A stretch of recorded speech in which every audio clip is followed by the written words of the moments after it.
Un partout, les gars. L'Égypte et la Belgique qui se neutralisent dans une très belle rencontre, récupèrent un point chacune. Début de rencontre clairement à l'avantage des Égyptiens. Belle entame de match, grosse intensité dès le début. Des prises à 2, prises à 3 sur Jérémy Doku qui était très bien senti. On a senti le meilleur joueur belge incapable de s'exprimer dans ce début de match.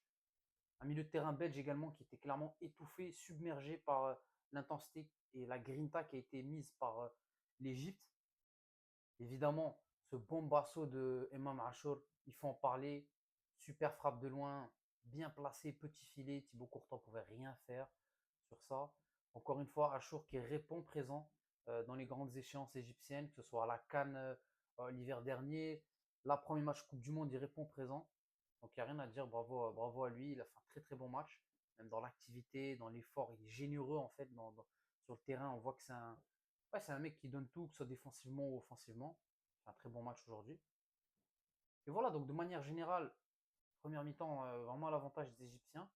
Une deuxième où la Belgique s'est un petit peu plus réveillée, on a vu beaucoup plus d'animation offensive, une animation offensive plus cohérente. J'ai surtout trouvé l'entrée de Romelu Lukaku pertinente. Lui qui, dès qu'il rentre, apporte cette physicalité, cette présence dans la surface de réparation adverse dont les Diables Rouges avaient besoin. Et à peine 15 secondes après sa rentrée, il y a but. Il y a but, même si c'est pas lui qui le marque, c'est le CSC de Annie, il me semble.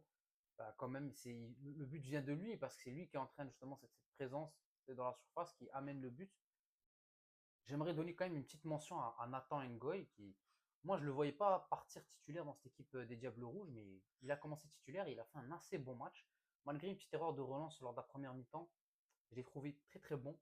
Des excellentes interventions défensives, présence aérienne également, même balle au pied, je l'ai trouvé ultra intéressant. Des fois, il faisait des petites percées très intéressantes, trouvait des passes comme ça pour essayer de casser des lignes.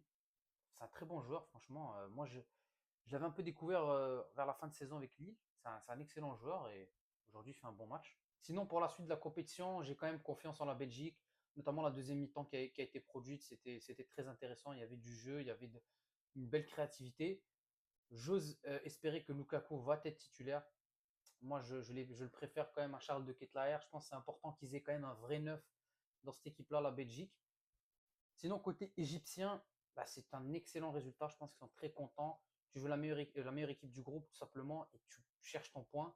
C'est très positif. Il va leur rester la Nouvelle-Zélande. Si tu penses que tu vas chercher la victoire face à la Nouvelle-Zélande, t'assures ta qualification. Donc c'est très faisable. Et je pense que les Égyptiens, là, ils devraient être en confiance normalement, même s'il y a l'Iran qui c'est pas un adversaire facile également.